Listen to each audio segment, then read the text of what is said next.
Hello guys, আশা করি আপনারা সবাই ভালো আছেন। আপনাদের সকলকে স্বাগত জানাই আমাদের চ্যানেলের নতুন একটি ভিডিওতে। আজকে আমরা কথা বলবো জনপ্রিয় শর্ট ভিডিও প্ল্যাটফর্ম টিকটক নিয়ে। টিকটক আসলে কি, কিভাবে কাজ করে, আর এর পেছনের অ্যালগোরিদম কেন এত স্মার্ট। তাহলে চলুন শুরু করা যাক। তো প্রথমে আসি টিকটক কি। টিকটক হলো একটি শর্ট ফর্ম ভিডিও প্ল্যাটফর্ম যেখানে ব্যবহারকারীরা 15 সেকেন্ড থেকে শুরু করে 10 মিনিট পর্যন্ত ভিডিও তৈরি করতে পারে। এটি তৈরি করেছে ByteDance, একটা চায়না কোম্পানি। 2018 সালে musical.ly এর সাথে মার্জ হওয়ার পর টিকটক বিশ্বজুড়ে ব্যাপক জনপ্রিয়তা লাভ করে। আজ টিকটক শুধু বিনোদনের প্ল্যাটফর্ম না, এটি শিক্ষা, ফ্যাশন, কমেডি, ফুড, মিউজিক এবং অসংখ্য নিউজ কন্টেন্টের হাব। তো এরপর আসে যে টিকটক অ্যাপ কীভাবে কাজ করে। তো আমরা যদি প্রথমে টিকটকে প্রবেশ করি, যেটা আমরা দেখতে পাবো সেটা হলো ফর ইউ পেজ অথবা সংক্ষেপে FYP। এখানেই টিকটক আপনাকে রেকমেন্ড করে ভিডিও যা আপনার পছন্দ হতে পারে। এছাড়াও আছে ফলোয়িং ফিড, মানে আপনি যদি ফলোয়িং ফিডে যান সেটা। এরপর সার্চ ট্যাব, তো সার্চ ট্যাবে গেলে এটা আসবে। তো এরপর আছে কি ইনবক্স, ঠিক আছে, ইনবক্স আছে। এরপর প্রোফাইলও আছে, প্রোফাইল পেজ, ঠিক আছে। তো এখন আসি যে টিকটকের অ্যালগোরিদম কীভাবে কাজ করে। টিকটকের জনপ্রিয়তার বড় কারণ হলো এর অত্যন্ত শক্তিশালী অ্যালগোরিদম। কিন্তু এই অ্যালগোরিদম কীভাবে কাজ করে, প্রথমে আসি ইউজার ইন্টারাকশন। আপনি কোন ভিডিও দেখছেন, লাইক দিচ্ছেন, শেয়ার করছেন, কমেন্ট করছেন, এসব ট্র্যাক করে টিকটক বুঝে আপনি কি পছন্দ করেন।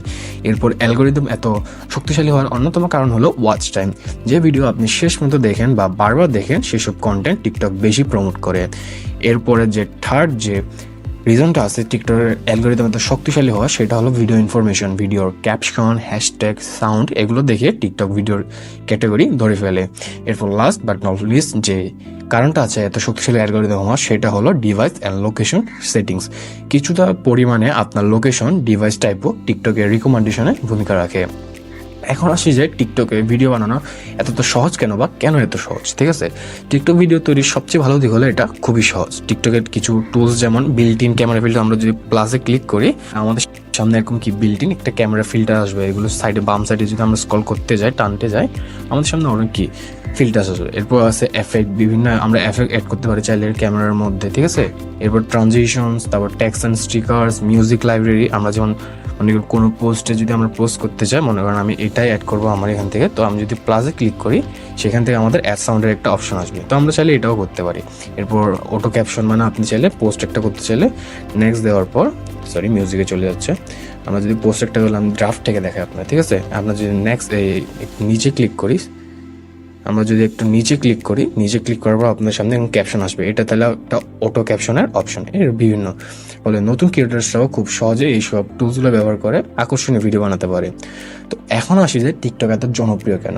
এর বিভিন্ন কারণ আছে, যেমন শর্ট অ্যাটেনশন স্প্যান ফ্রেন্ডলি, মানে মানুষ এখন 15 থেকে 30 সেকেন্ডের ভিডিওগুলো দেখতেই বেশি চায়, মানে সেটা যেটা টিকটক অনেক দারুণভাবে রিপ্রেজেন্ট করে, ঠিক আছে। এরপর হচ্ছে অ্যালগোরিদম খুব দ্রুত নতুন ক্রিয়েটারদেরকে অনেক ভালোভাবে প্রমোট করার সুবিধা দেয় তারা, ঠিক আছে। এরপর হচ্ছে huge music and trend culture, মানে টিকটক মানেই কিন্তু মিউজিক, সাউন্ড এগুলো, ঠিক আছে, মানে নতুন নতুন ট্রেন্ড, বুঝা গেছে। এইসব কারণে কিন্তু টিকটক এত জনপ্রিয়। তো এখন আসি টিকটকের ব্যবহারের কিছু সুবিধা এবং অসুবিধার উপর। সুবিধা বলতে গেলে যেমন দ্রুত অডিয়েন্স রিচ করে, তারপর সৃজনশীলতা বৃদ্ধিতেও সহায়তা করে, সহজে ভিডিও এডিট করা যায়, মানে টিকটকের মধ্যে কিন্তু ইনবিল্ট এডিটর থাকে, ঠিক আছে। ব্র্যান্ড ও ব্যক্তিগত মার্কেটিংয়ের জন্য এটা অনেক ভালো এবং বেস্ট একটা প্ল্যাটফর্ম। এখন কিছু অসুবিধা হলো এটা অনেক সময় কিছু ইউজাররা এটার পিছনে অনেক বেশি সময় নষ্ট করে, ঠিক আছে। এরপর আছে প্রাইভেসি কনসার্ন। তো আপনি যদি সোশ্যাল মিডিয়া প্ল্যাটফর্মে আসলে আপনার প্রাইভেসি নিয়ে অনেক সমস্যা হতেই পারে, ঠিক আছে। প্রাইভেসি নিয়ে কনসার্ন থাকে। এবং কিছু কন্টেন্ট বিভ্রান্তিকর হতে পারে, মানে কেউ ফেক ভিডিও বা বিভ্রান্তিকর কিছু বানায় তারা, ঠিক আছে। এইসব কারণে এর অনেক অসুবিধা থাকতে পারে। সো ভিউয়ার্স, এই ছিল টিকটক কি এবং এটি কীভাবে কাজ করে তার সম্পূর্ণ ব্যাখ্যা। আশা করি আজকের ভিডিওটি আপনাদের জন্য হেল্পফুল হয়েছে। যদি ভালো লাগে তাহলে অবশ্যই লাইক, কমেন্ট এবং সাবস্ক্রাইব করবেন। আর টিকটক নিয়ে পরের কোন টপিক চান কমেন্টে জানাতে ভুলবেন না। সবাইকে ধন্যবাদ। খোদা হাফেজ।